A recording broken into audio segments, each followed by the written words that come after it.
యేసయ్య, మీ పాదాలకు లెక్కలేని స్తుతులు స్తోత్రాలు తండ్రి. మహోన్నతుడా, మరి యొక్క గొప్ప సమయముగా ఈ పరిశుద్ధ విశ్రాంతి దినము త్రిత్వం తర్వాతి 4వ ఆదివారంలోకి నడిపిస్తున్నందుకు, మొదటి ఆరాధనలోకి నడిపిస్తున్నందుకు మీకే వేలాది స్తుతులు స్తోత్రాలు. ఈ ప్రత్యేకమైన ఈ పరిశుద్ధ విశ్రాంతి దినము మా జీవితాలను మోక్ష మార్గానికి నడిపించుకునే గొప్ప విధానము. అయ్యా, మేమందరం కూడా అపవాది వర్షింపజేస్తున్న లోకంలో జీవిస్తుండగా ఈ పరిశుద్ధ విశ్రాంతి దినము రోజు మీ జీవవాక్కులు తండ్రి మా హృదయంలో భద్రపరుచుకొని వాక్యానుసారంగా జీవించే ధన్యకరమైన గొప్ప సమయాన్ని నాయన మాకు అనుగ్రహింపజేస్తున్నారు. కాబట్టి ఎవరు అశ్రద్ధ నిర్లక్ష్యం చేయకుండా ప్రతి మోకాలు నాయన మీ పాసనలో మోకరిల్లి మీ నామానికి మహిమ ఘనత ప్రభావాలు కలిగించే బిడ్డలుగా ప్రతి ఒక్కరిని నడిపించమని, ఈ ఆరాధనంతా కూడా మీరే తోడుగా ఉండి నడిపించమని నీ కుమారుడు మా ప్రభువైన యేసు క్రీస్తు ద్వారా వేడుకొంచున్నాము తండ్రి. ఆమేన్. తెల్లవారిన వేళ తిరిగి మన క్రీస్తుని మాట్లాడుకుందాం. తెల్లవారిన వేళ తెలివంది మన క్రీస్తు దివ్య నామము పాడారే. యో ప్రియులారా దివసాన క్షణ పేడారే. తల్లిలో మొనాదు పిల్లారి తిని మనలా చల్లాదనము నానాతి రెల్లాగాచిన విభుని. తెల్లవారిన వేళ తెలివంది మన క్రీస్తు దివ్య నామము పాడారే. యో ప్రియులారా దివసాల క్షణ వేడారే. నిద్రపోయిన వేళ నిఖిలా పాదలు పాపి దిశలన్నీ గడుపు విభుని.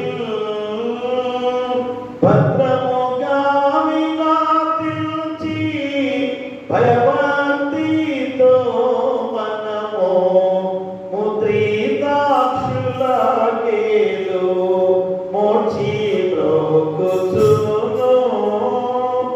తెల్లవారిన వేళ తెలివంది మన క్రీస్తు దివ్య నామము పాడారే.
చెల్లించదను.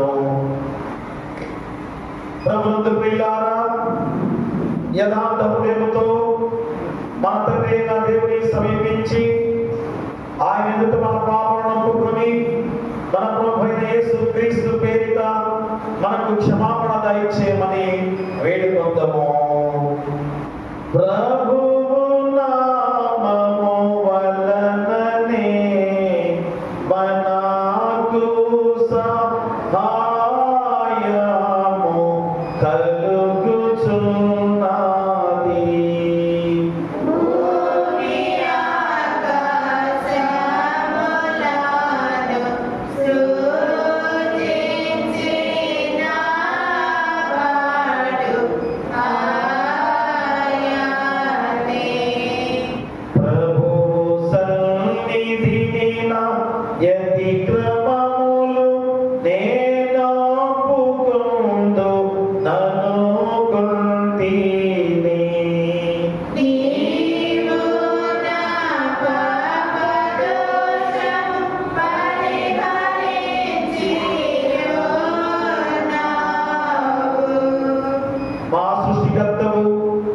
విమోచకులైన సర్వశక్తి గల దేవ, దీనులము పాపులకు మేము స్వాభావికముగా పాపులమనియు అపవిత్రులమనియు తలపు వలన మాట వలన క్రియ వలన నీకు విరోధముగా పాపము చేస్తుమనియు నీ ఎదుట ఒప్పుకొనుచున్నాము.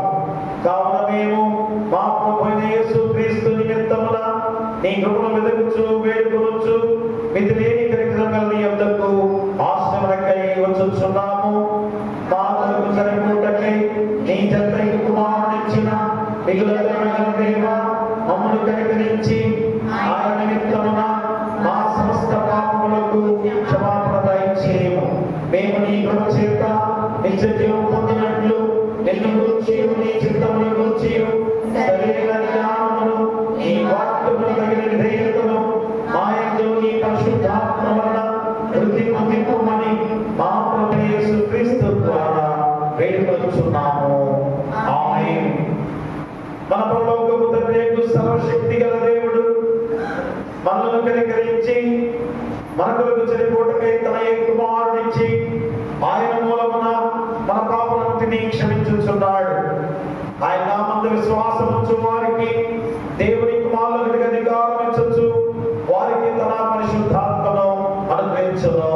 నమ్మి బాప్తిసం పొందిన వాడు రక్షింపబడును.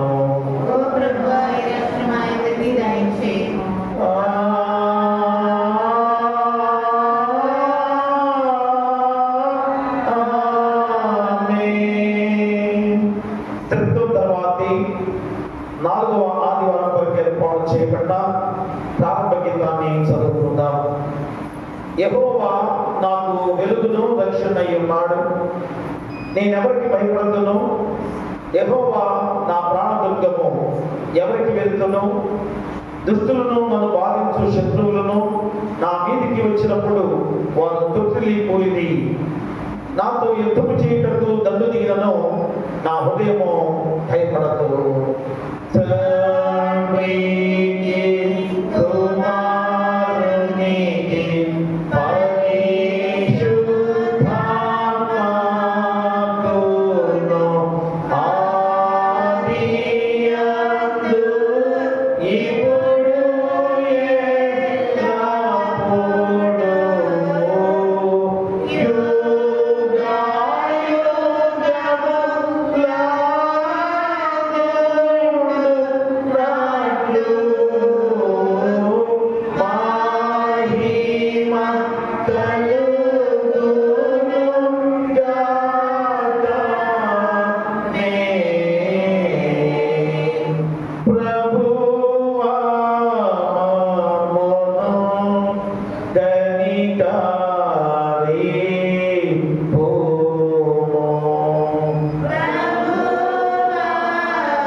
ఈ లోక చర్యలన్నిటినీ నీ పరిపాలన చే సమాధానముగా జరుపుమని నీతోనూ పరిశుద్ధాత్మతోనూ సదా యొక్క దేవుడమై యుగ యుగములు జీవించుచు పరిపాలించుండు నీ కుమారుడును మా ప్రభువైన యేసుక్రీస్తు ద్వారా వేడుకొనుచున్నాము.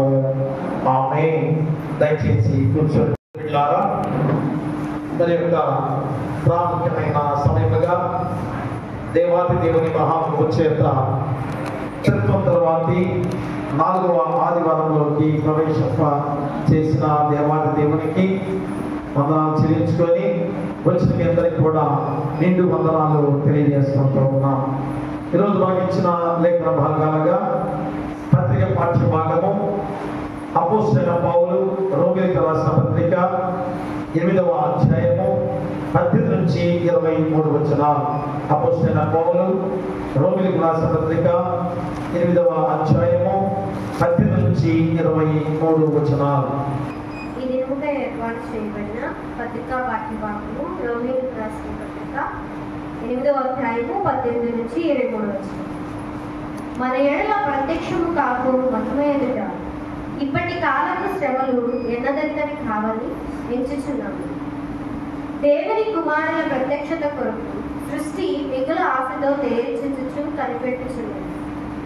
ఏలయనగా సృష్టి నాశమునకు లోనైన దాస్యంలో నుండి విడిపింపబడి దేవుని పిల్లలు పొందబో మహిమ గల స్వాతంత్ర్యము పొందుతున్నను నిరీక్షణ గలదై స్వేచ్ఛగా కాక దాన్ని లోపరిచిన వారిని మూలముగా వ్యర్థపరచబడింది.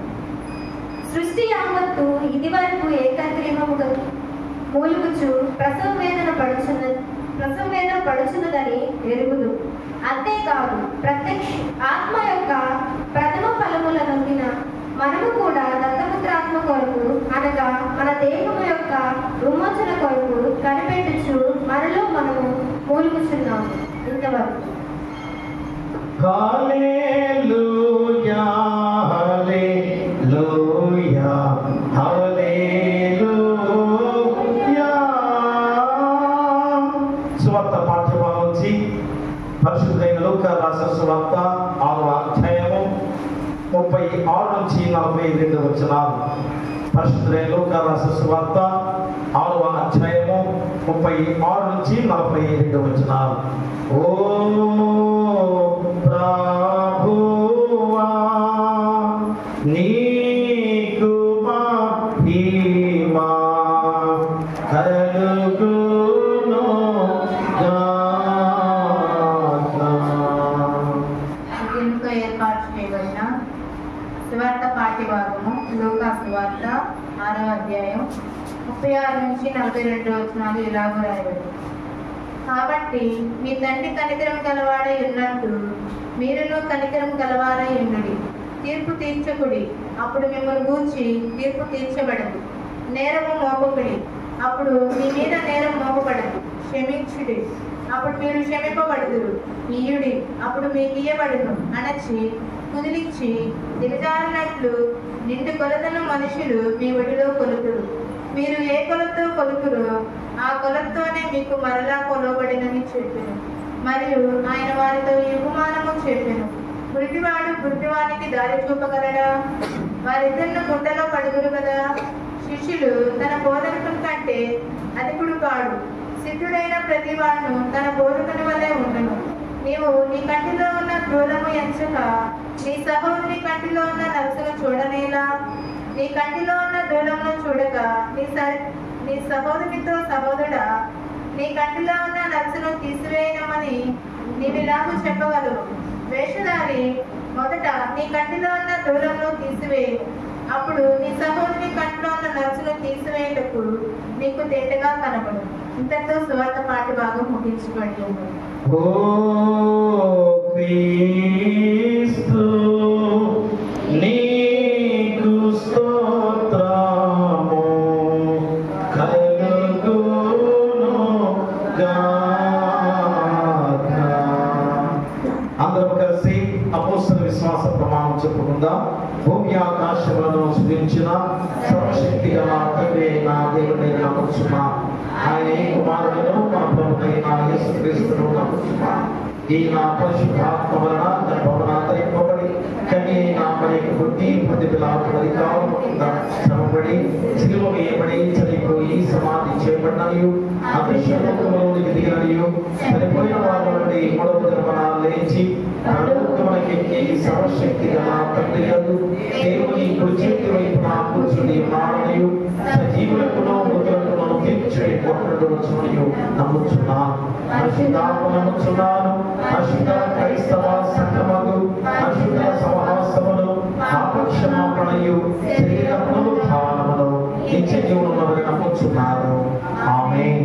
దయచేసి కూర్చోండి. 44వ కీర్తన జ్యోతిగా మమ చేయము దేవా అని పాడబడుతుందా. 444వ కీర్తన. జ్యోతిగా మమ చేయము దేవా ఈ లోకమునని ఖ్యాతి నిలుపగా చేయుము దేవా. జ్యోతిగా మమ చేయుము దేవా ఈ లోకమునని ఖ్యాతి నిలుపగా చేయుము దేవా. జ్యోతిగా మమ చేసి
మన తండ్రి అయిన దేవుని నుండి మన ప్రభువైన యేసుక్రీస్తు నుండి కృపయు సమాధానమే కలుగును గాక.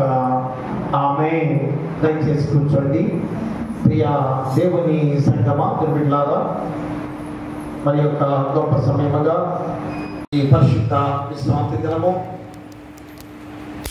త్రిత్వం తర్వాతి 4వ ఆదివారము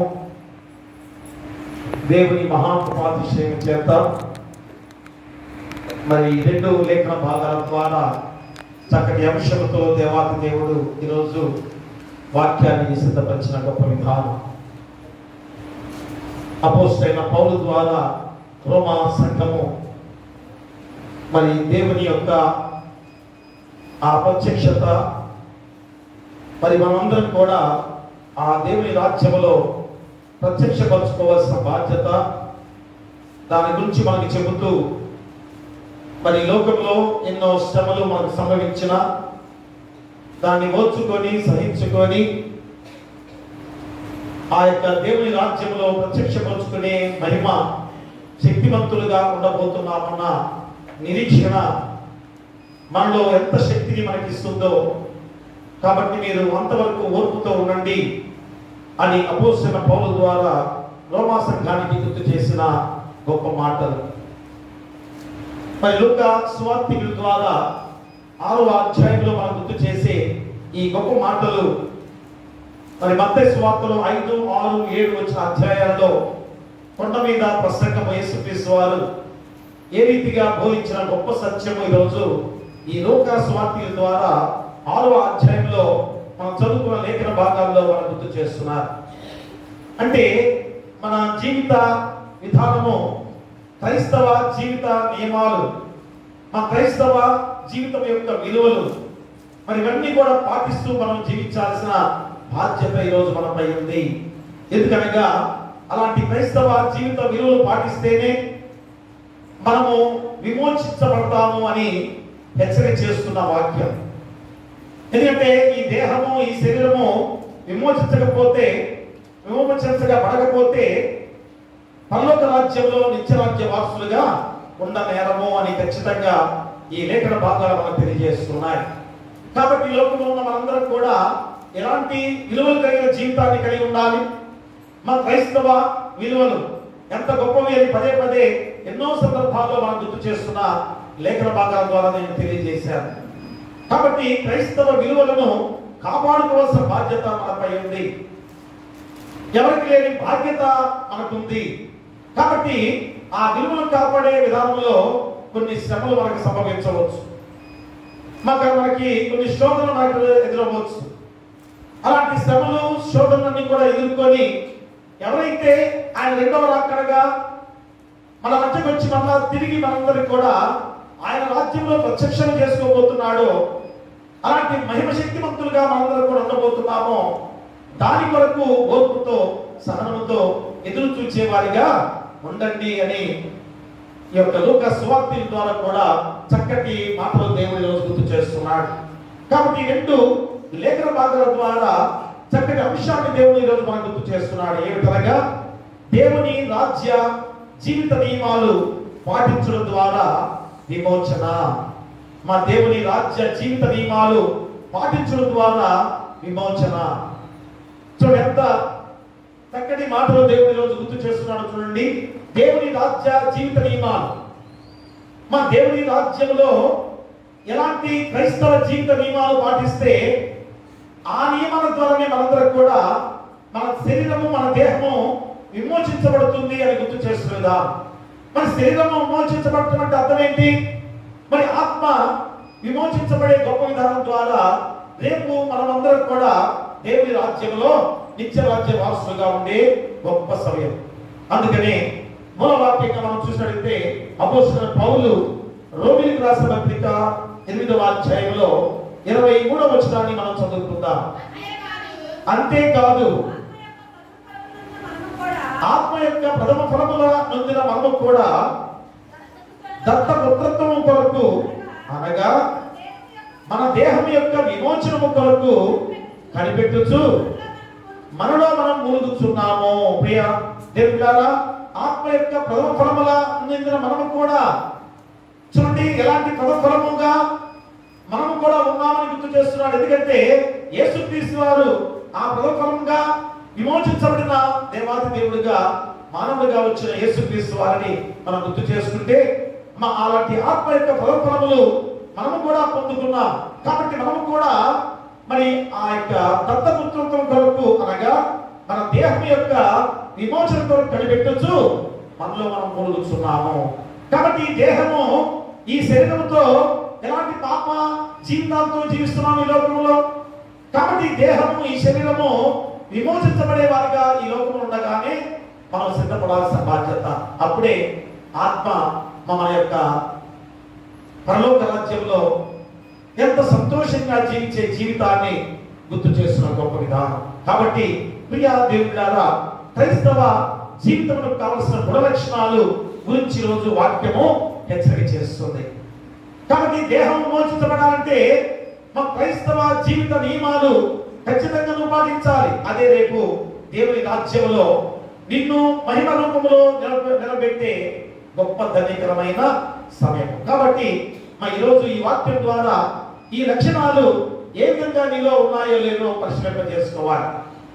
ఎందుకంటే ఈ యొక్క లక్షణాలు లోక సంబంధంలో ఉండవు అని ఖచ్చితంగా చెబుతున్న మాటలు. ఏది క్రైస్తవ జీవిత విలువలు కానీ నియమాలు కానీ ఈ లోక సంబంధులుగా జీవించే వారికి ఉండవు అని ఖచ్చితంగా చెబుతున్నాడు. అంటే ఈ లోకాశల చేత మా జీవడము చేత శరీరాశ చేత నేత్రాశ చేత జీవించే ఎవరిలో కూడా ఈ యొక్క దైవరాజ్య జీవిత నియమాలు ఉండవు అని కూడా ఖచ్చితంగా చెబుతున్న వాక్యం. కాబట్టి మా క్రైస్తవ జీవితము ఈ భూలోకములో నుండి పరలోకముల కొరకు నిరీక్షించే జీవితంగా ఉందని గుర్తు చేస్తున్న గొప్ప సమయం. ఎందుకంటే క్రైస్తవ జీవితం అనేది ఈ భూలోకం నుంచి పరలోకంలోకి వెళ్ళే గొప్ప శక్తిమంతులు మనం. కాబట్టి అలాంటి నిరీక్షణ నీలో ఉండాలి. ఆ నిరీక్షణ నీలో కలిగి ఉండాలంటే ఏం చేయాలి? ఏ విధంగా నువ్వు జీవించాలి? క్రైస్తవ విలువలు పాటిస్తూ ఆ నియమాలు పాటిస్తూ మనందరం కూడా ఖచ్చితంగా విమోచించబడాలి అని చెప్తున్న విధానం. అందుకని ఈ లోకంలో మనిషి అనుభవిస్తున్న ఆశిస్తున్న ఆరాటపడుతున్న జీవితము ఈ యొక్క దృశ్యమైన ఈ జీవితము అనిత్యమైందని కూడా నీకు గుర్తు చేస్తున్న విధానం. ఎందుకంటే ఈరోజు ఈ లోకంలో నువ్వు చూపించే ఆశ కానీ నువ్వు చూపించే జీవితం కానీ ఆశపడుతున్న ఈ జీవితం అంతా కూడా దృశ్యమైందే. అంటే మనకు కనిపిస్తున్నదే. ఈ కనిపిస్తున్న దృశ్యంగా కనిపిస్తుంది అంతా కూడా అనిత్యమైందని గుర్తు చేస్తున్నాడు. అది నిత్యము కాదు. మరి ఈ లోకంలో నువ్వు చూపించే ఆ జీవపు డబ్బము నేత్రాశ శరీరాశ అనిత్యముగా ఉండగా మరి దాని గురించి నువ్వు ఆలోచన చేస్తున్నావేమో. కానీ ఈరోజు నీ గుర్తు చేస్తుంటే అనగా మానవ కన్నులకు కనపడకపోయినను ఆత్మ దేవుని రాజ్యం ఒకటి ఉన్నది కనుక అది అదృష్టమైంది, అదే నిత్యమైనది. ప్రియా దేవుని బిడ్డలారా, చాలా ప్రాముఖ్యమైన మాట. మానవ కన్నులకు కనబడకపోయినను ఆత్మ దేవుని రాజ్యము ఒకటి ఉన్నది. అదే పరలోక రాజ్యం. మాది ఆత్మల దేవుని రాజ్యముగా నీ గుర్తు చేస్తున్న గొప్ప విధానం. మరి అది అదృష్టమైంది. అది దృశ్యమైంది కాదు కదా, అదృష్టమైంది. అలాంటి అదృష్టమైందే నిత్యమైనది. అంతేగాని ఈరోజు నీకు కనిపించే ఈ లోకాశ నేత్రాశ జీవడము దృశ్యమైందే, నీ కంటికి కనబడుతుందే. కానీ అది అనిత్యము, నిత్యం ఉండేది కాదు. కొద్ది రోజులే, తాత్కాలికమే. కాబట్టి అదృశ్యంగా ఉన్న ఆ దైవ రాజ్య లోక సంబంధమైన విధానాన్ని మనం నిత్యమైనదిగా చేసుకోవాలంటే ఖచ్చితంగా దైవ రాజ్య జీవిత నియమాలు పాటిస్తే నీ దేహము విమోచించబడే దేహముగా అప్పుడు పరలోక రాజ్యంలో జీవించే జీవితముగా ఉంటుందని నీ గుర్తు చేస్తున్నా. అందుకని కొరింథీయులకు రాసిన 2వ పత్రికలో చూడండి ఒకసారి. కొరింథీయులకు రాసిన 2వ పత్రిక 4వ అధ్యాయము 17-18 వచనాలు మనం చదువుకుందాం. మేము దృశ్యమైన వాటిని చూడక అదృశ్యమైన వాటిని నిదానించి చూస్తున్నాము గనుక క్షణమాత్రముండు ఈ చులకని శ్రమ మా కొరకు అంతకంతకు ఎక్కువగా నిత్యమైన మహిమ భారములు కలుగు చేయుచున్నది. ఎనగా దృశ్యమైనవి అనిత్యములు, అదృశ్యమైనవి నిత్యములు. ఎంత క్లియర్ గా అపోస్తలుడైన పౌలు కొరింథీ సంఘానికి 2వ ఉత్తరంలో కూడా తెలియజేసే గొప్ప మాటలు. మేము దృశ్యమైన వాటిని చూడక, అపోస్తలుడైన పౌలు దృశ్యమైన వాటిని చూడట్లేదు. ఏకై శరీరాశ, నేత్రాశ, జీవడము ఈ లోక ఆశలతో లేడు అపోస్తలుడైన పౌలు. అదే అన్నాడు, ఏమని? మేము దృశ్యమైన వాటిని చూడక అదృశ్యమైన వాటిని నిదానించి చూస్తున్నాము గనక క్షణమాత్రముందు ఈ చులకని శ్రమ. ఈ లోకంలో ఎన్ని శ్రమలు అనుభవించాడు, ఎన్ని శ్రమలు అపోస్తలుడైన పౌలు పొందాడు.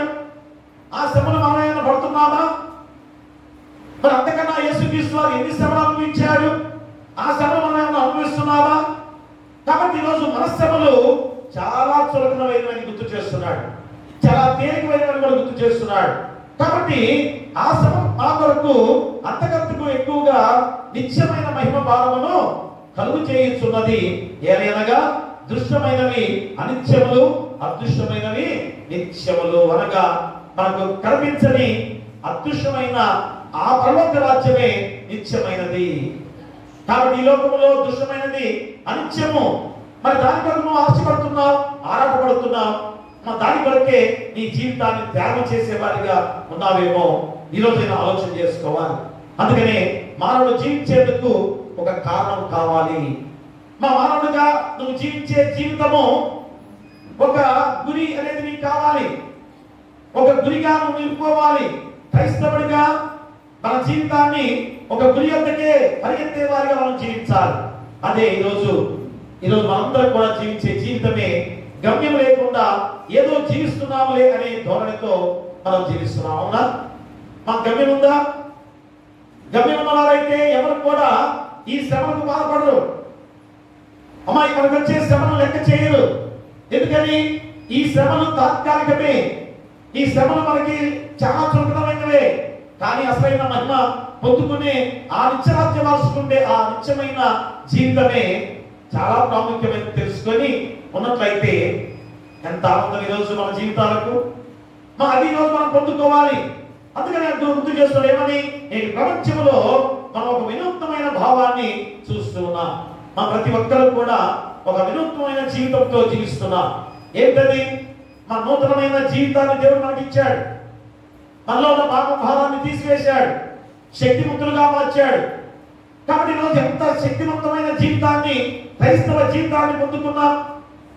అలాంటి క్రైస్తవ జీవితమే ఆ అదృశ్యమైన పరలోక రాజ్యంలోకి చేర్చబడే గొప్ప నియమాలతో ఈరోజు అందరూ కూడా క్రమశిక్షణతో ముందుకు సాగుతున్న జీవితాలు కాదా? క్రమం లేదా? మనకి ఉంది. క్రైస్తవ జీవిత నియమాలు పాటించాలి అని చెబుతున్నాడు. అందుకనే మరి రోజు నేటి ప్రపంచంలో మనము ఒక వినూత్నమైన భావాన్ని చూస్తున్నాం. ఒకవైపు ఏమో మతపరమైన చైతన్యం కనిపిస్తున్నప్పటికీ మరోవైపు ఆధిక్యమైన చెడు జీవితంలో జీవిస్తున్న జీవితాలు కాదా? ఒకవైపు ఏమో మతపరమైన చైతన్యం చాలా చక్కగా క్రైస్తవ్యము ఎదిగింది. ఎంతో మంది క్రైస్తవులుగా మార్చబడ్డారు, దేవుల్లో బలమైన వారిగా ఎదిగారు. కానీ అంతకన్నా అధికమైన చెడు జీవితం కూడా ఈ లోకంలో తాండవిస్తుంది. చూసారా? రెండు మార్గాలు ఈరోజు మనకి చూపిస్తున్నా. దేవుల్లో ఉంటున్నాం, దేవుల్లో బలమైన వారికి ఎదుగుతున్నాం, కానీ చెడు కూడా అంతే ప్రభావంతో ముందుకు సాగుతూ ఈ లోకంలో ఉంది. మరి దాన్ని ఈరోజు మనం కాసుకోవాలి. దాని విషయంలో మనందరూ కూడా సిద్ధపాటు కలిగి ఉండాలి. అయ్యా, చెడును మనం అట్టుకోకూడదు, ఆ చెడు జీవితానికి మనం వెళ్ళకూడదు. క్రైస్తవ జీవితం అనేది ఎంత గొప్పది! ఆ క్రైస్తవ జీవిత నియమాలతో మన జీవితాన్ని కట్టుబాటుతో చేసుకుని నడవాలనే దీక్ష నీలో రావాలి. కాబట్టి ఎప్పుడైనా నీ దేహ విమోచన కనిపెట్టొచ్చు, దేవుని రాజ్య నియమాలు పాటించే గుణము కలిగి జీవించాలి. ఎందుకంటే దేవుని రాజ్య నియమాలు మనల్ని క్రమశిక్షణ నడిపిస్తున్నాయి. అందుకని దేవుని ఆజ్ఞలను పాటించాలి, దేవుని మార్గంలో మనం రావాలి. అదే చెబుతున్నాడు. ఇప్పుడైనా నీ దేహ విమోచన కనిపెట్టొచ్చు. ఖచ్చితంగా ఈ లోకం ఉండగానే నీ దేహ విమోచన కొరకు కనిపెట్టుతూ ఉండాలి. ఏముందండి నీ యొక్క దేహము సమాజంలో బాధపెడితే కుళ్ళిపోయి తేలి పని కాకుండా పోతుంది అనుకుంటున్నావా? కాదు దేవుడి పిల్లారా, రేపు పరలోక రాజ్యంలో మళ్ళా ఈ దేహాన్ని దేవుడు నిర్మించి ఆ దేహంలో ఆత్మను, ఆయన దగ్గర ఉన్న ఆత్మను చేర్చి ఆ లోక రాజ్యంలో నిన్ను నన్ను మనందరూ కూడా శక్తిమంతులుగా నిత్యము జీవించే జీవితాలతో జీవింపజేస్తున్నాడు. కాబట్టి ఆ జీవితాన్ని పొందుకునే మనము ఎంత శక్తిమంతులు ఈ రోజు, అంతటి శక్తిమంతులుగా ఉన్న మనందరం కూడా చెడు మార్గంలో వెళ్తున్నామా? చూడండి, ఆశ్చర్యంగా ఈ మాటలు ఖచ్చితంగా మనం గుర్తు చేస్తున్న విధానం.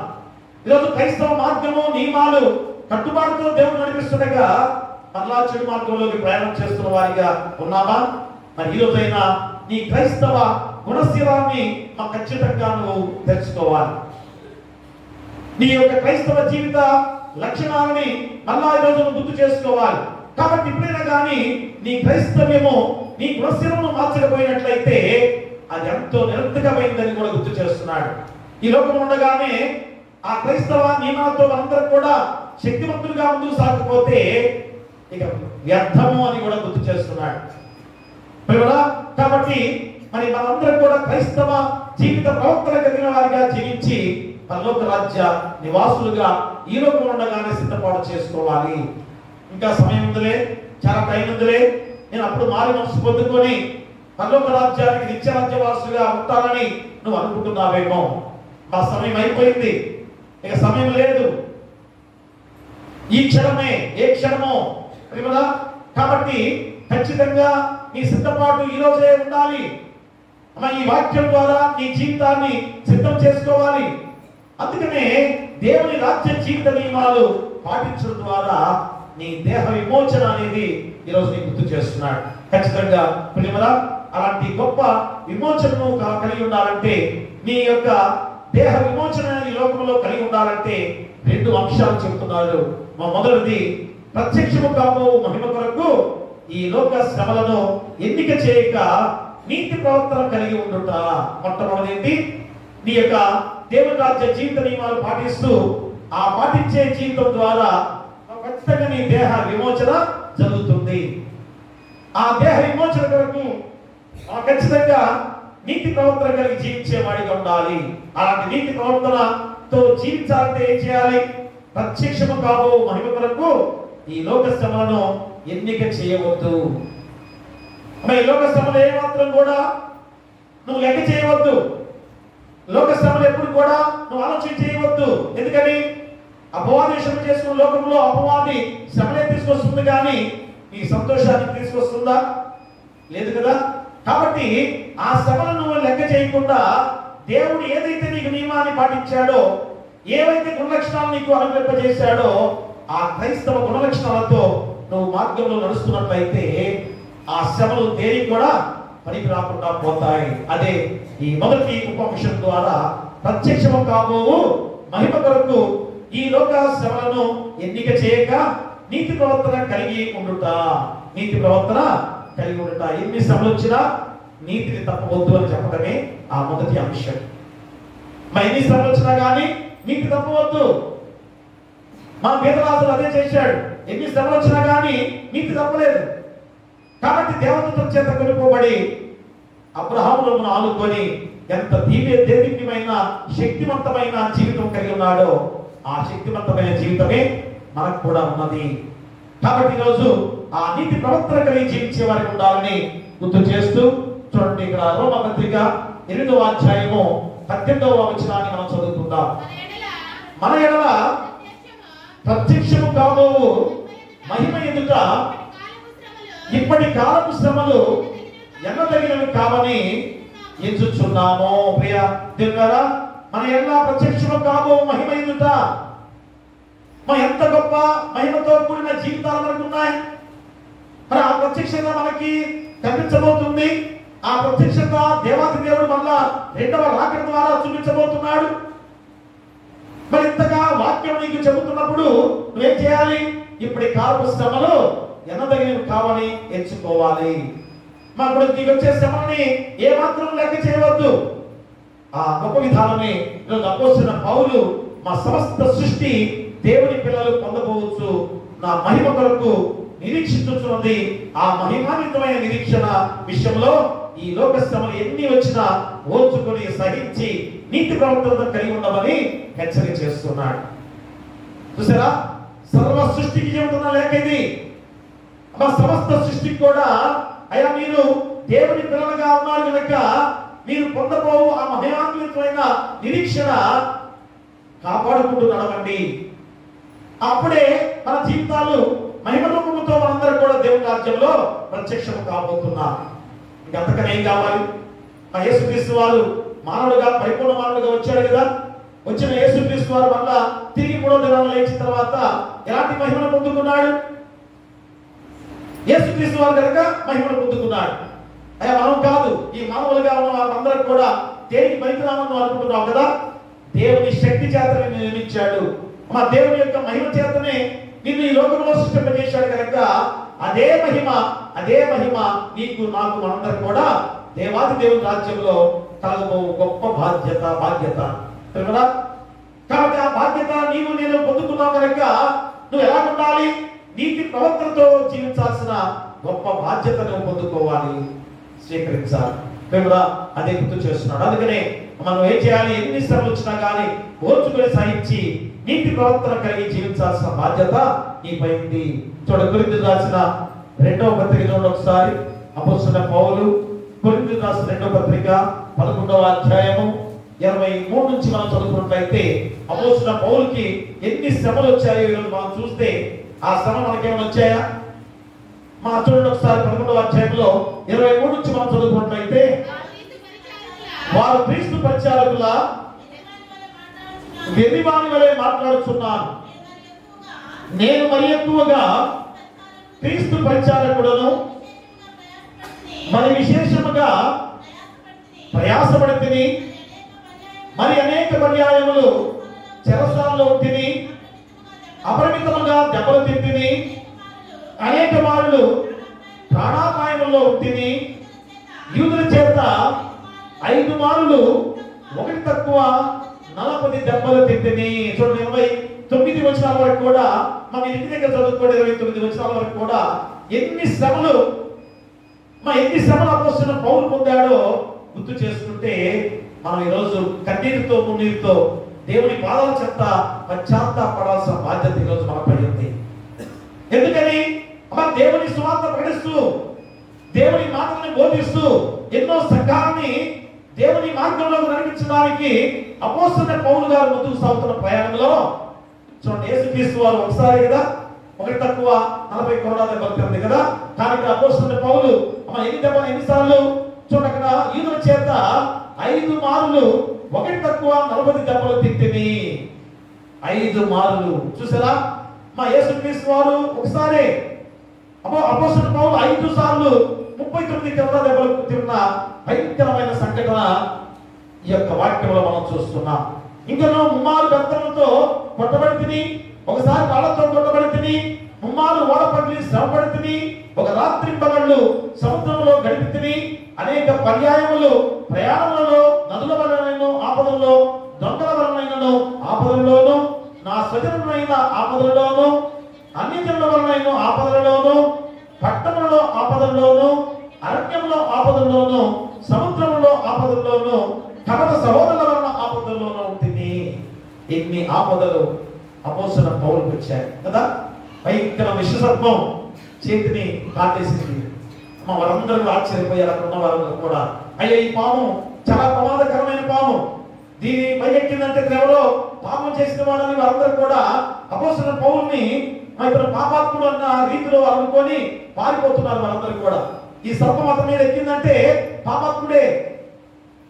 ప్రేమరా, అలాంటి భయంకరమైన విషసర్పం కూడా ఏ మాత్రం కూడా హాని చేయకుండా కాపాడబడిన గొప్ప సంఘటన అపోస్తలుడైన పౌలు జీవితంలో చూశాం. సముద్రంలో ఒక చెక్క మీద ఒక చెక్క ఆసరా చేసుకొని దాంతో ఒడ్డు చేరాడు. ఎంత భయంకరమైన సన్నివేశం ఒకసారి ఆలోచన చేయండి. మీరందరూ కూడా ఒక్కసారి పౌలు జీవితంలో వెళ్ళినట్టయితే ఎన్ని శ్రమలు పడ్డాడో ఒకసారి గమనిస్తే మన శ్రమలు మనకు వచ్చే శ్రమలు ఎంత తగినవా? మన శ్రమలు ఏమన్నా ఒక లెక్క. మరి ఈ శ్రమలు తప్పుకోలేక ఆత్మహత్యలు చేసుకునే వారికి అనుకున్నారు. మా పురుషులైన యజమానులైన వారు కూడా ఈరోజు ఎందుకు ఈ విధంగా ఆత్మహత్య చేసుకుంటున్నారో ఒక్కసారి ఆలోచన చేయాలి. ఎందుకంటే దేవుని మాటలు శక్తివంతమైన మాటలు నీ జీవితంలో లేకుండా పోయాయేమో. దాని ద్వారా యజమానులుగా ఉన్న పురుషులు కూడా ఆత్మహత్య చేసుకునే విధానంలో ఉంటున్నారంటే అపవాది రోజు ఎంతగా మనపై తాపవిస్తుందో ఆలోచన చేసుకోవాలి. కాబట్టి ఈ రోజైనా నువ్వు గమనించుకొని ఖచ్చితంగా మనం పడే బాధలు చాలా సులభమైన గుర్తు చేస్తున్నాడు. కాబట్టి తన ఆ మహిమలో భాగం ఉందని, అతనిలో ఉన్న నిశ్చయితే తన బాధలన్నింటినీ ఓపికతో ఆనందంతో సహించేలా చేస్తుందని కూడా నీకు గుర్తు చేస్తున్నాడు. ఎందుకంటే అపోస్తలుడైన పౌలుకి ఎన్ని శ్రమలు వచ్చినా కానీ ఎందుకున్నాడు ఆనందంగా? రాబోయే మహిమ కొరకు, మా ప్రత్యక్షం కాబోయే మహిమ నన్ను శక్తివంతుడిగా చేయబోతుంది కనుక, నిత్యజీవ వారసులుగా నన్ను చేయబోతుంది కనుక ఈ శ్రమ నాకేమో ఒక లెక్క, సరిపోతే సరిపోతాను, సరిపోతేనేమో లాభమే, మా బతికినా నాకు లాభం అని చెప్పాడు. ఎందుకని? మా బ్రతికితే ఎందుకు లాభం అన్నాడు? మళ్ళా ఈ శ్రమంతో కూడిన సువార్తను నేను చేస్తాను. సరిపోతే సరాసరి దేవుని రాజ్యంలో నిత్య రాజ్యం వాసుకుంటానని గొప్ప అకుటితమైన మాటతో, శక్తివంతమైన మాటతో ముందుకు సాగిన అపోస్తలుడైన పౌలు గారు. మనం చెప్పుకోగలమా? అయ్యా నేను బ్రతికిన లాభమే, సరిపోయిన లాభమే అనుకోగలమా? ఒక్కసారి మన హృదయాన్ని పరిశీలన చేసుకొని ఈ రీతిగా క్రైస్తవులుగా ఏ విధంగా జీవించాలో నీకు తెలియజేస్తున్నా. అందుకని ఈ లోకంలో రెండు రకములైన మనుషులు ఉన్నారు అనేది ఖచ్చితంగా మనందరికీ తెలుసు కదా. మా రెండు రకాల మనుషులు, ఒకరేమో నిత్యత్వమును గురించి ఆలోచన చేస్తుంటారు, ఒకరేమో నిత్యత్వం గురించి ఆలోచన చేస్తారు. అంటే అర్థమేంటి? నిత్యత్వం అంటే మా పరలోక రాజ్యంలో నిత్యముగా జీవించే జీవితంతో నేను ఉండబోతున్నాను, కాబట్టి ఈ లోకంలో నేను నీతిగా జీవించాలి, పరిశుద్ధంగా ఉండాలి, ఏ మాత్రం పాప మార్గంలో నేను లేకుండా జీవించాలి అనుకునే ఒక వర్గం. మా రెండో వారేమో ప్రస్తుతం లోకములతో ఉన్నవారు, మా లోకాశలతో ఉన్నవారు. చూసారా? ఈ రెండు వర్గాలు ఖచ్చితంగా ఈ లోకంలో ఉన్నవే. ఒకరేమో నిత్యత్వం కొరకు ఆశపడుతూ జీవించే వారిగా ఉన్నారు, వారేమో ఏ నీతి తప్పకుండా పరిశుద్ధమైన జీవితాన్ని కాపాడుకుంటూ ముందుకు సాగే వారిగా ఉన్నారు. రెండో వారేమో ఈ లోక ఆశలతో ఇంకనూ పరితపిస్తూ జీవించే వారు ఉన్నారు. ఇంకా సంపాదించాలి, ఇంకా సంపాదించాలి, ఇంకా ఏదో ఆశ, ఇంకా ఏదో ఆశ కదా. మనం ఎంత సంపాదించినా, ఎంత కోటీశ్వరులైనా కానీ మనం ఇంకా సంపాదించాలి ఆశతో పరుగులు తీస్తున్న వారిగా ఉన్నారు. అయ్యా చాలు అనుకుంటున్నారా? కొన్ని వేల కోట్లు ఉన్నా కానీ వేల కోట్లతో మళ్ళా వ్యాపారం చేస్తే అంతకన్నా వేల కోట్లు వారికి వస్తూ ఉన్నాయి. కానీ అదిగో పేదరాజులు కంటికి కనిపిస్తున్నాడు ఈ లోకంలో, పేదవాడు లోకంలో కంటికి కనిపిస్తున్నాడు. ఓ ధనవంతులారా, మరి మీరు ఏం చేస్తున్నారు? ఆ పేదరికంలో ఉన్న మనుషుల్ని మీరు చూచి ఏ విధంగా జాలి లేకుండా జీవిస్తున్నారే, ఏ విధమైన కనికరం లేకుండా జీవిస్తున్నారే, దయ లేకుండా జీవిస్తున్నారే అని దేవాది దేవుడు ప్రశ్న వేస్తున్నాడు ఈరోజు. ప్రేమరా, ధనవంతులు అంటే ధనవంతుల గురించి ఎందుకు పద్దాక మాస్టర్ గారు ఇదే వాక్యం చెబుతున్నాడు అనే మాట ఎందుకు అనగా, పేదవారు అనేవారు ఉండకూడదు. క్రైస్తవ సమాజంలో పేదవారు అనేవారు ఉండకూడదు. అదే దేవుని యొక్క ఆశగా తగిన విధానం. అందుకనే ఆ యొక్క ఆది కాలంలో ఏం చేసేవారు? వారికి ఉన్న ఆస్తి కూడా ఒక చోట పెట్టేవారు. ఎవరి దగ్గర ఎంత ఉన్నా కానీ, ఎవరి దగ్గర ఎంత ఉన్నా కానీ తీసుకొచ్చి ఒకే ఉమ్మడి ఆస్తిగా ఒక చోట పెట్టుకుని వారికి ఏది కావాలంటే అది వాడుకుంటూ ఒకే కుటుంబంగా జీవించే గొప్ప రోజులు కూడా మనం ప్రత్యక్షంగా చూసాం. అదే కదా ఆనయ్య సభ్యులందరూ కూడా ఎందుకు భయంకరమైన ఘోరమరణాన్ని పొందారు? వారు కూడా ఆ శిష్యులుగా వారందరూ తీసుకొచ్చి డబ్బులు అక్కడ పెట్టారు. కానీ వాళ్ళు పొలాన్ని ఏం చేశారు? అయ్యో ఇంత ఆస్తిని అమ్ముకుంటే రేపు మన పరిస్థితి ఏంటి? కాబట్టి ఇంట్లో దాచిపెట్టుకొని కొద్దిగా తీసుకెళ్ళి దాంట్లో పెడదాం. ఎవరు చూసి వచ్చారు కదా. ఒక చిన్న కథ కూడా అంతే కదా. ఒక రాజు గారు వారి కుటుంబంలో రక్షణ జరిగితే అందరూ కూడా పాలు తీసుకుని రమ్మని చెప్పారు. అది కూడా ఎందుకంటే ఒక ప్రశ్న వేశారు, అయ్యా నీ యొక్క రాజ్యము నీతిగా ఉన్నది, మంచిగా ఉందని చెప్తున్నావే అని మంత్రి ఒకరోజు రాజుతో ప్రశ్నిస్తే, రాజు నా రాజ్యం చాలా గొప్పది, నీతిగల రాజ్యం అని చెప్పేసి అని ఎంతగా సంతోషంతో చెప్పాడు. అది చూద్దాం అంటే మరి ఒకరోజు అనౌన్స్మెంట్ చేశారు, అయ్యా మీ దగ్గర మనందరూ కూడా పాలు తీసుకుంటండి అని చెప్పేసి అక్కడ ఏర్పాటు చేశారు. చేస్తే అందరూ కూడా అయ్యో పాలు తీసుకోవాలా, రాజుగారు ఈరోజు పాలు తెమ్మన్నారే, మరి ఆ పాలు తెస్తే మనకేంటి, మన సమస్య మన ఇంట్లో కావాలి కదా అనుకొని ఇంతమంది అందరూ పాలు తీసుకొస్తున్నారు కదా, ఏది నేను ఒక్కడనే నీళ్ళు తీసుకెళ్తే ఏమవుతుంది? మా పాలలో నీళ్ళు బాగా కలుస్తాయి కదా. ఈరోజు లోకంలో కూడా అదే, మంచి పాలు దొరకాలంటే చాలా కష్టంగా ఉంటుంది కదా. ఎక్కడ చూసినా కానీ నీటికి కలిపిన పాలే అనే భావన చాలా మందిలో ఉంటుంది కదా. మరి అలాంటి విధానంలో ఏం చేశారు? మా పాలు తీసుకొచ్చి పోస్తున్నట్టు అందరూ కూడా ఆ కుండలో పోస్తున్నారు. ఇంకా అంత అయిపోయింది, అందరూ కూడా పోసారు. ఒక్కసారి మంత్రి ఆయా రాజు గారు అన్ని చూద్దారా అని చెప్పేసి ఆ మంత్రి రాజు ఇద్దరు వెళ్ళి ఆ కుండ దగ్గరికి వెళ్ళి చూస్తే ఒక్కసారి ఆశ్చర్యపోయిన సంఘటన అక్కడ జరిగింది. ఏం జరిగింది అక్కడ?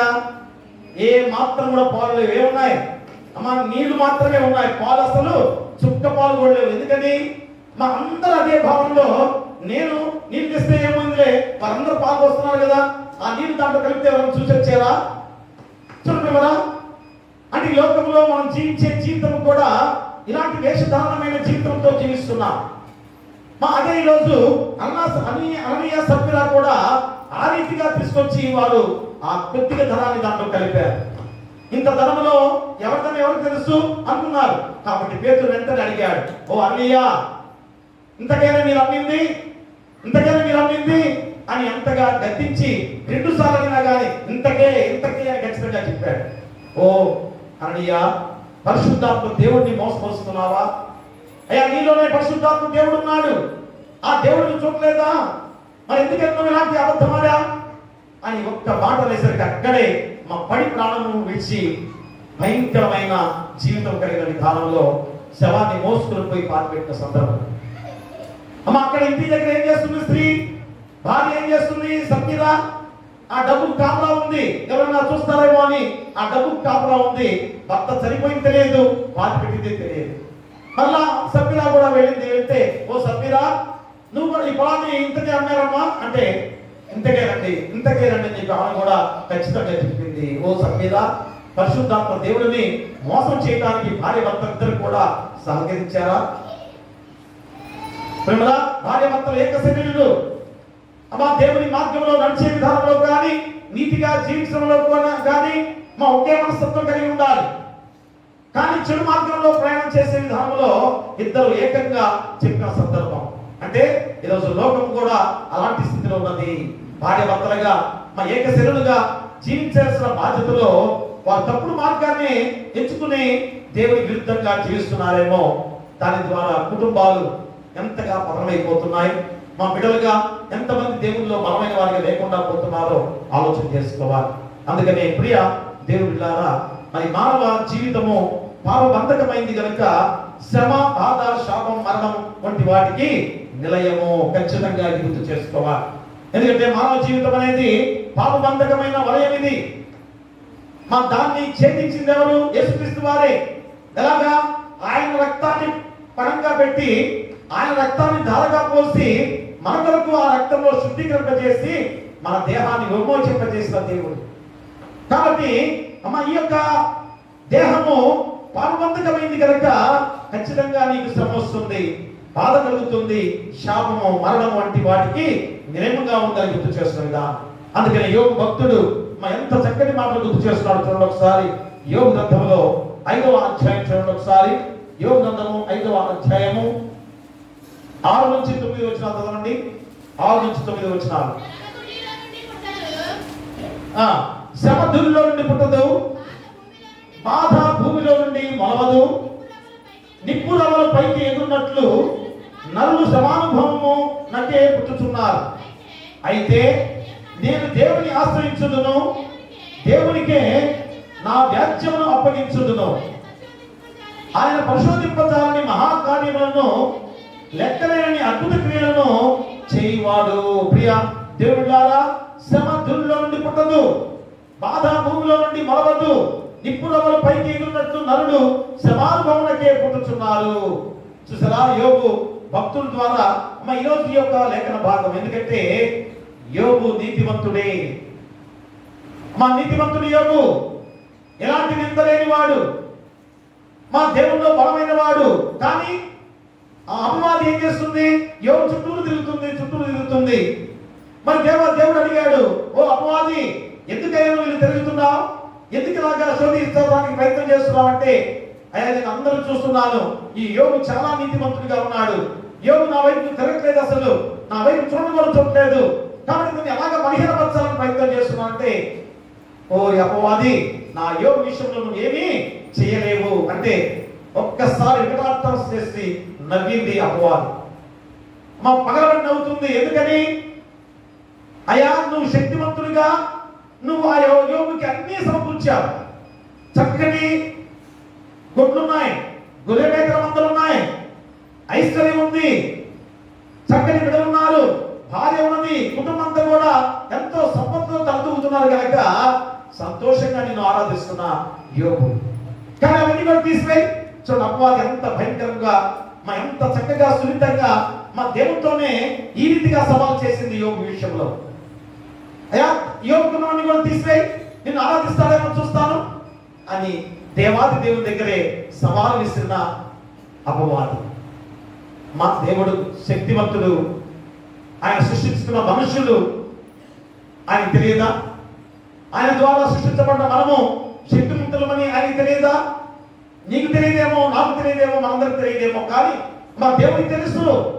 అందుకని యోగు విషయంలో అయ్యా, ఎవరిని ఏ విధంగా ఉన్నా కానీ మా యోగు నన్ను భక్తితో ఆరాధించేవాడే, ఏ మాత్రం కూడా బలహీన పడడు అని సవాలు విసిరి, సరే మరి నువ్వు అపవాది కనుక యోగు దగ్గర ఉన్నవన్నీ కూడా తీసివేయి అని అపవాదికి అప్పచెప్పినప్పుడు అపవాది ఏ విధంగా యోగు యొక్క బిడ్డలందరూ చనిపోయారు, మా యోగుకున్న ఆస్తంతా పోయింది, సమస్తం కూడా పోయింది, ఆహారం లేక అలమటించిపోయి నిక్కడిల్లుతూ నీరసంగా పడిపోయి ఉన్నారు.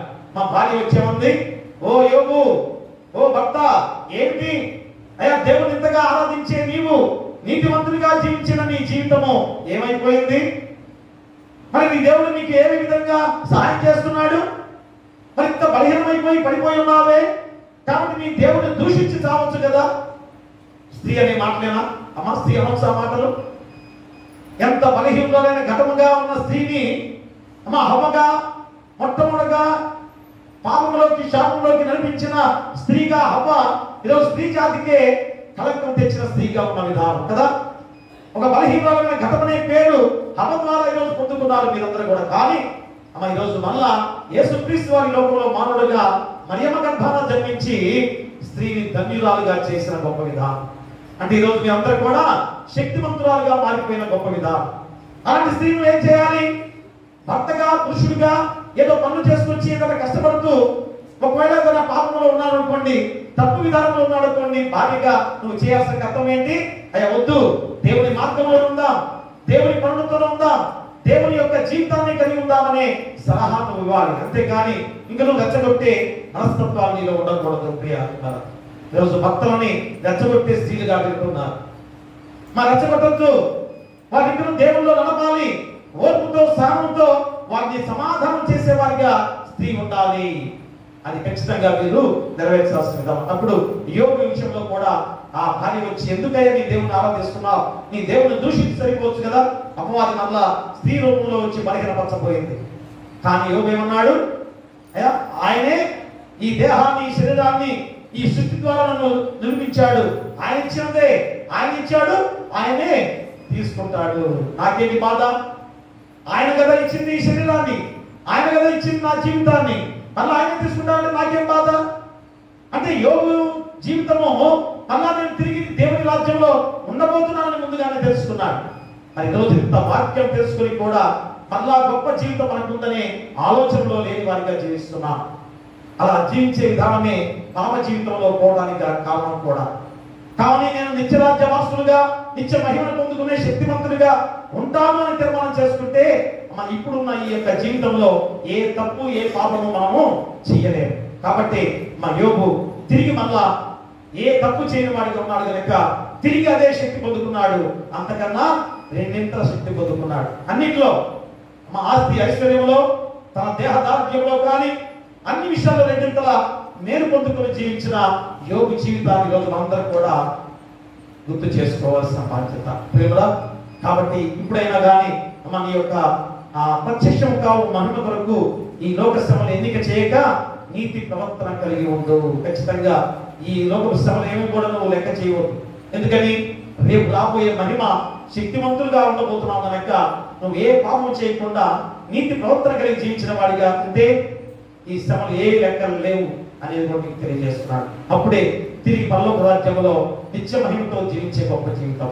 ఇక రెండవదిగా నీ గుర్తు చేస్తున్న మాట ఏమిటనగా, పరలోకము కోరువారు పరలోకము తండ్రికి ఉన్న విలువలు పాటించాలి. మా రెండవ అంశం ఉపంశం ఏంటి? పరలోకము కోరువారు పరలోకము తండ్రికి ఉన్న విలువలను పాటించాలి.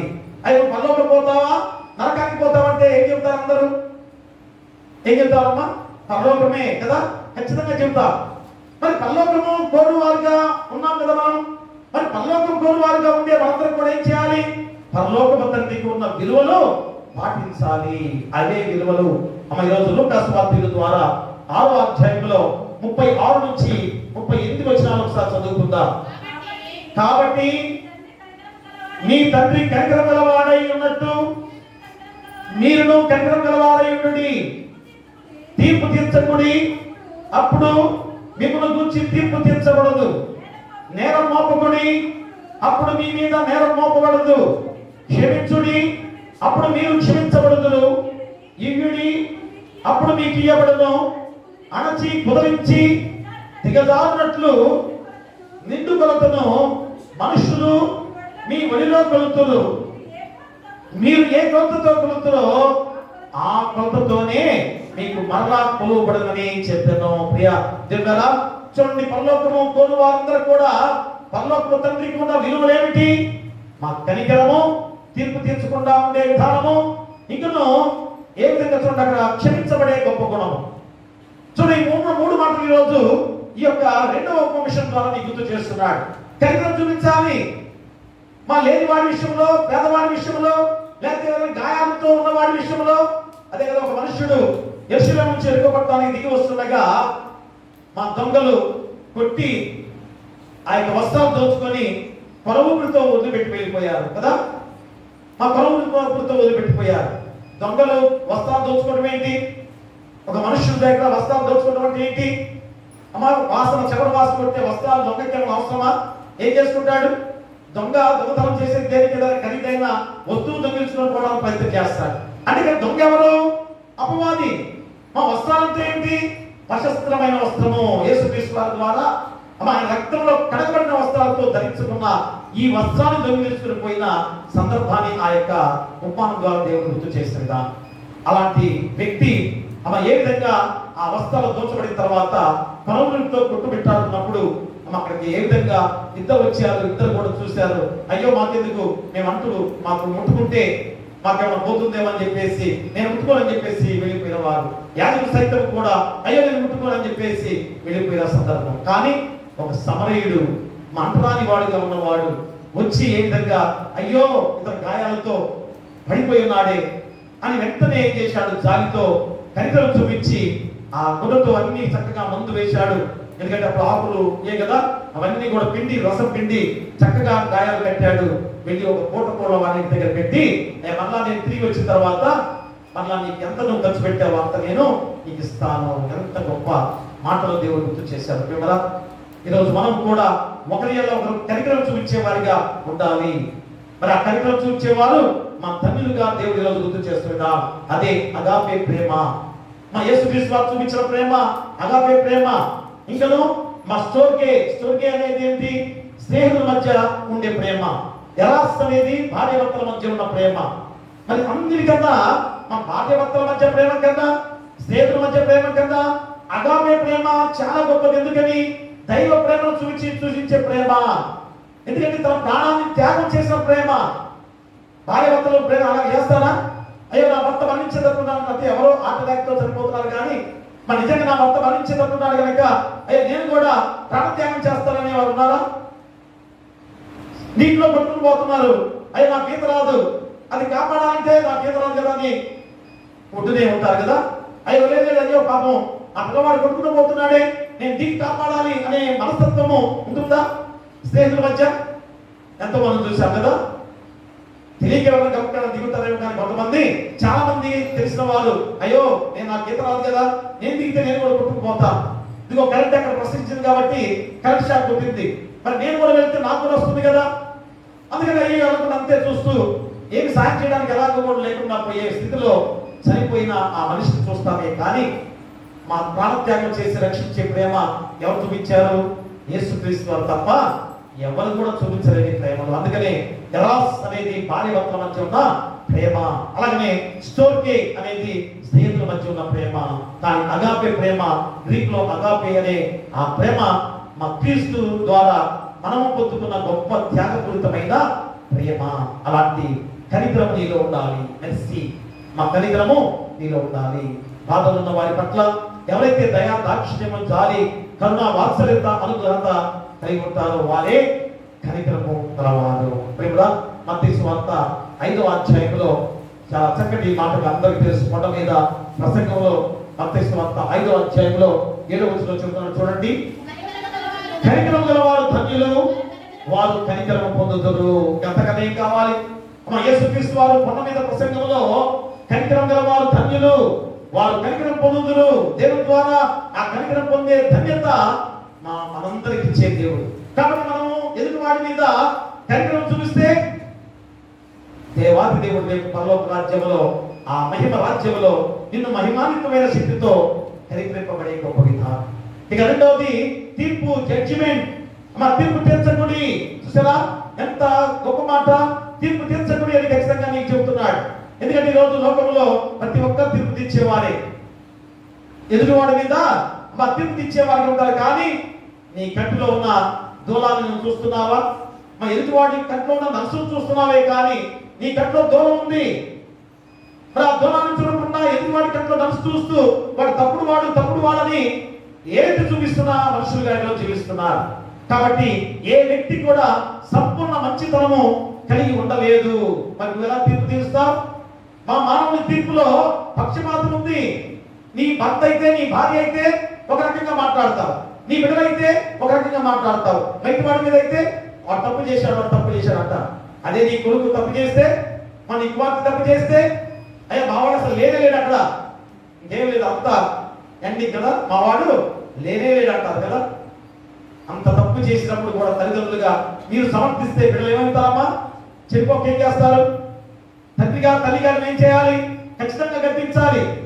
వారు చెప్పాలి, అయ్యా మా బిడ్డ తిరిగి తప్పు చేస్తున్నాడు, మేము ఖండిస్తామని కొద్దిగా మీరు వినయంగా వారికి చెప్తే వారు కూడా కనిపించే వారికి ఉంటారేమో కదా. మరి చేస్తారా? లేదు, మా బిడ్డ అసలు లేడయ్యా అక్కడ అని కోర్టులో కూడా వాదించే వారిని మనం చూస్తున్నాం. ప్రేమలా సంపూర్ణ వాస్తవములు మానవునికి తెలియదని ఖచ్చితంగా చెబుతున్నాడు. అలాంటప్పుడు నువ్వు ఎలాగ తీర్పు తీరుస్తున్నావు? ఏ విధంగా నువ్వు తీర్పు తీర్చగలవు? కాబట్టి నువ్వు తీర్పు తీర్చవద్దని ఖచ్చితంగా దేవుడిని గుర్తు చేస్తున్నాడు. అలాగనే క్షమించుడి. మూడవది ఫర్గివ్ అనగా క్షమించుడి. ప్రేమలా మరి ఎప్పుడైతే నువ్వు క్షమాపణ మరి ఏ విధంగా నువ్వు పొందుకునే గొప్ప విధానము, నువ్వు కూడా ఎదుటివాడి యొక్క విధానంలో క్షమించే గుణం నీకు ఉండాలి. అదే కదా చక్కటి ఉపమానం కదా. పదే పాస్ గారు అంటారు, ఈ కథ బాగా చాలాసార్లు చెబుతారు, పాస్ గారు అంటారు. అది మళ్ళా వచ్చింది ఈరోజు కదా. క్షమించుట కదా. ఒక వ్యక్తి ఒక యజమానుల దగ్గర ఎంతో అప్పు చేశాడు, కొన్ని లక్షల రూపాయలు అప్పు చేశాడు. ఆ లక్షల అప్పు తీర్చలేక అల్లాడిపోతున్న విధానంలో యజమాని వచ్చాడు గలుగుతూ, అయ్యా ఏంటి అప్పు ఎప్పుడు తీస్తావు? నీకు ఎన్ని రోజులు? చాలా రోజులు అయిపోయింది కనుక లాభం లేదు, నేను తీసుకెళ్లి శస్త్రాలు బంధిస్తాను, నా అప్పు తీర్చు అని చెప్పేసి కూర్చున్నాడు. కానీ ఆ మనుష్యుడు ఏమన్నాడు? కాళ్ళు పట్టుకొని తొల్లాడుతూ, అయ్యా క్షమించు, మరి ఒక్కసారి నన్ను క్షమించండి, కొన్ని రోజుల్లో అప్పు తీరుస్తానయ్యా అని కన్నీటితో వేదనతో అడిగితే యజమాని పెరిగిపోయాడు. అయ్యో ఏమొద్దు, ఈ లక్షల అప్పు కూడా ఏమి తీర్చవద్దు, చక్కగా మీరు వెళ్ళండి, పనులు చేసుకొని మళ్ళీ ఎప్పుడు అప్పు చేయకుండా చక్కగా మీరు జీవించండి అని అతను చెప్పి పంపించాడు. కానీ అతను ఏం చేశాడు? వెళుతూ సంతోషంగా వెళుతూ దారిలో ఒక అతను 50 రూపాయలు బాకీ ఉన్నాడు. 50 లక్షలప్పులో ఉంటే ఆ లక్షలప్పులు క్షమించాడు యజమాని. కానీ అతనికి 50 రూపాయలే బాకీ ఉన్నాడు. వెంటనే వెళ్ళాడు, చొక్కా పట్టుకున్నాడు, నా 50 రూపాయలు నాకు ఇస్తావా? ఇస్తానండి, కొద్దిగా ఒక రేపు ఆగితే ఆ పని వెళ్ళిన తర్వాత 50 రూపాయలు తీసిస్తామా అంటే అస్సలు కుదరదు అని మా గొంతు మీద కాలు ఇస్తూకి, ఇప్పుడే 50 రూపాయలు ఎందుకని? నేను ఎంతో సంతోషంగా ఉన్నాను, ఈ 50 రూపాయలతో నేను వెళ్ళి ఎంజాయ్ చేసుకోవాలనే భావన అతని యొక్క హృదయంలో ఉన్నది. వెంటనే ఆయన యజమానుడి యొక్క సేవకులు చూశారు ఈ యొక్క పరిస్థితి. వెంటనే వెళ్ళారు. యజమానులు చెప్పారు, అయ్యా ఇన్ని లక్షల అప్పు నువ్వు తీర్చావే, వాడు ఎదుటి వాడి దగ్గరికి వెళ్ళి 50 రూపాయల అప్పు కొరకు గొంతు మీద కాలేసి తొక్కుతున్నాడయ్యా. వెంటనే యజమానుడు కోపం వచ్చింది. సరసర మరి వాళ్ళందరూ తీసుకెళ్ళాడు. ఈడ్చుకురండి అని చెప్పేసి అతను తీసుకెళ్లి శాస్త్రాల్లో బంధించి చీకటిలో వేశాడు. ప్రేమరా, ఈరోజు అదే దేవాది దేవుడిగా యజమానుడు ఎవరు? దేవాది దేవుడే. మరి ఈరోజు మనుషులుగా మనము ఎలా ఉండాలి? నీ ఎదుటి వాడిని క్షమించే గుణం నీలో ఉంటే దేవాది దేవుడు కూడా నిన్ను క్షమిస్తాడు. ఎన్ని తప్పులు మనం చేశాం, ఎన్ని పాప జీవితాలతో జీవిస్తున్నాం, ఇన్ని పాపాలు నిన్ను క్షమించే దేవుడు నీకు తోడుగా ఉండగా మనం ఎదుటి వాడిని క్షమించలేవా? అంటే శత్రుత్వంతో జీవించేవాడిని ఉంటావా? ఇక నువ్వు వాడిని క్షమించవా? ప్రేమ చూపించవా? శత్రుత్వాన్ని తీసివేసుకొని ప్రేమతో జీవించే తత్వం లేకుండా పోతుందా?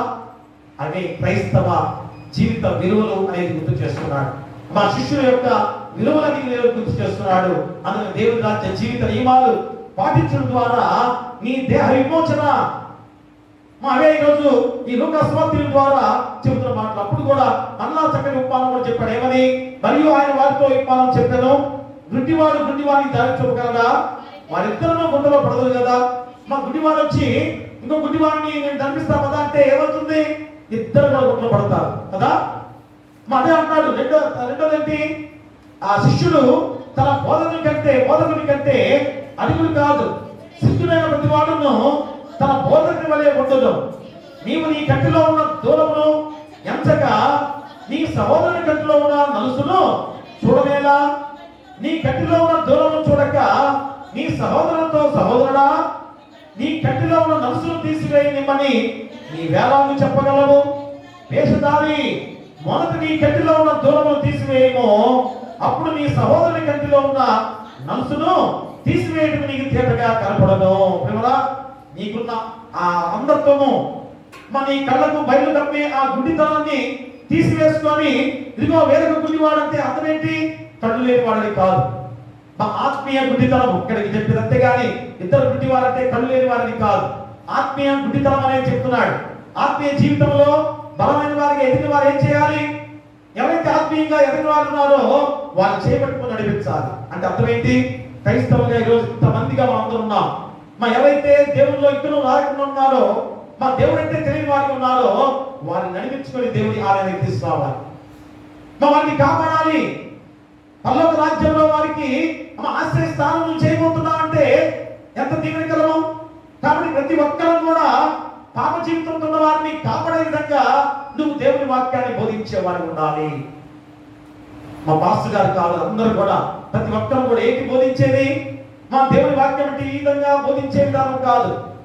బోధించడానికి నన్ను ఎంచుకున్నారు కదా. మనం బోధించేది ఏంటి? ప్రతి ఒక్కరూ కూడా ఎదుటి వాడిని రక్షించే మాటలు, అయ్యా దేవుని మాటలు, మంచి జీవితం, నీతికరంగా జీవించే జీవితము అది చెప్పేది. ఏమైనా చదువుకోవాలా? దానికి మా దేవుని మార్గంలో నీతిగా జీవించడం అనేది ఏమైనా చదువుకోవాలా? చెడు లేకుండా మంచి ప్రవర్తనతో జీవించేది చదువుకోవాలా? అక్కర్లేదు కదా. కాబట్టి నీ జీవితాన్ని మంచి జీవితంగా, నీతివంతమైన జీవితంతో నడిపించుకుంటూ ఎవరైతే నీతి తప్పిన వారికి ఉన్నారో వారిని కూడా నీతికరమైన జీవితంలోకి నడిపించుతా. అదే గుడ్డివాడి యొక్క ఉపమానం. తర్వాత శిష్యుడు తన బోధకుడి కంటే అధికుడు కాదు. బోధకుడి కంటే శిష్యుడు అధికుడా కాదు. కాబట్టి సిద్ధుడైన ప్రతివాడును, అంటే శిష్యుడు సిద్ధుడంటే అర్థమేంటి? శిష్యుడైన ప్రతివాడు కూడా తన బోధకుని వలె ఉండాలి. బోధకుడు ఎలా ఉన్నాడో, ఎలాంటి మంచి ప్రవర్తన కలిగి ఉన్నాడో అలాగే మేము కూడా ఉండాలని తీర్మానం చేసుకోవాలి. ఇంకా ఏంటి? కంట్లో ఉన్న దూరాన్ని మనం చూసుకోకుండా ఎదుగువాడి కంట్లో నలుసును ఎదుగుతున్నాం. ఈరోజు లోకంలో ఉన్న భయంకరమైన జాడ్యం అదే. ఎదుగువాడిని వేలెత్తి చూపిస్తున్నాం, కానీ మనం ఏం చేస్తున్నాం? 4 వేళ్ళు మన వైపే చూపిస్తున్నాయి. ఒకవేళ మన ఎదుగువాడి వైపు చూపిస్తుంది, కానీ 4 వేళ్ళు కూడా నీ వైపే చూపిస్తున్నాయి. అదే కంటిలో నీ దూలాన్ని చూసుకోకుండా ఎదురువాడి కంటిలో నలుసును నువ్వు చూస్తున్నావేమో. ఇప్పుడైనా గమనించుకొని మా దేవుడి రాజ్య జీవిత నియమాలు పాటించిన వాడికి ఉన్నట్లయితే ఈ లోకంలోనే నీ దేహ విమోచన కలిగి ఆ దేహ విమోచన ద్వారా నీ ఆత్మ దేవుని చెంతకు చేరుతుంది. అక్కడ మళ్ళా శరీరాన్ని ఏర్పాటు చేసి ఆత్మ దేవుని దగ్గర ఉన్న ఆత్మని ఆ శరీరంలోకి పంపించి మళ్ళా దేవుని రాజ్యంలో నేను వారసుడిగా చేయబోతున్నాడు. ప్రియా దేవుడా, కాబట్టి ఏం చేయాలి? ప్రత్యక్షం కాపు మహిమ కొరకు ఈ లోక శ్రమలను ఎన్నిక చేయక నీతి ప్రవర్తన కలిగి ఉండాలి. పరలోకం కోరు వారు పరలోకపు తండ్రికి ఉన్న విలువలను పాటించాలి. ఈ రెండు కూడా నువ్వు చేసినట్లయితే ఈ లోకంలో మన దేహ విమోచన కలుగుతుంది. తర్వాత ఆత్మ దేవుని చెత్తగా ఉంది కనుక అక్కడ నీ శరీరముతో మళ్ళా తిరిగి దేవుని రాజ్యంలో మహిమ రూపముతో నీ దేహాన్ని ఎంత శక్తివంతమైన జీవితాన్ని ఇవ్వబోతున్నాడో గుర్తు చేసుకోవాలి. అదే వేదరాజుల యొక్క మహిమ ఎలాగ అబ్రహామును ఆనుకొని మహిమ రూపుడుగా ఉన్నాడో మనందరికీ గుర్తు చేస్తున్నాడు. అలాంటి శక్తివంతులుగా మరి మనందరం కూడా ఉండి దేవుని రాజ్య నివాసులుగా నిత్య జీవ వాసులుగా ఉండాల్సిన బాధ్యతగా ఉండాలని కోరుతూ మీకును మీ కుటుంబాలకును సదాకాలము దేవుడు తోడైనను గాక. ఆమేన్. సమస్త జ్ఞానమిచ్చిన దేవుని సమాధానము యేసుక్రీస్తు వలన మీ హృదయములకును మీ తలపులకును కావలిండును గాక. ఆమేన్. దేవాన యందు శుద్ధ హృదయము కలుగచేయుము నాంతరంగములో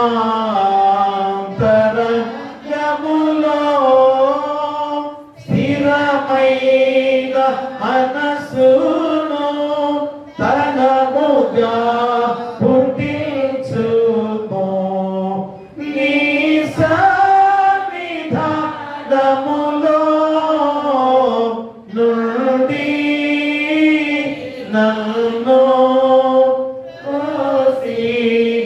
వేయకుము. నీ పరిశుద్ధాత్మను నా యొద్ద నుండి తీసివేయకుము. నీ రక్షణ నందము నాకు మరలా పుట్టించుము. సమ్మాతి గల మనసు కలుగ చేసి నన్ను దృఢపరచుము. దయచేసి కూర్చోండి. మొదటిగా కానుక మొక్కుడి కానుక అది చాలంటే మరి ముందుకు వచ్చి దేవుని ఆశీస్సులు పొందుకోవాల్సిందిగా కోరి ప్రార్థిస్తున్నాం.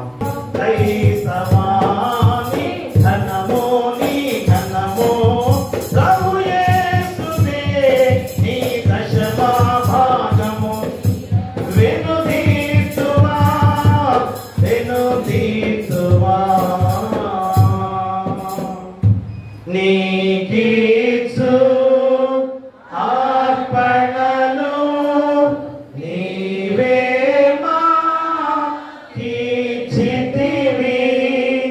మాకున్న సకలాస్తులు మాకున్న సకలాస్తులు మా ప్రభువా నీవే కదా.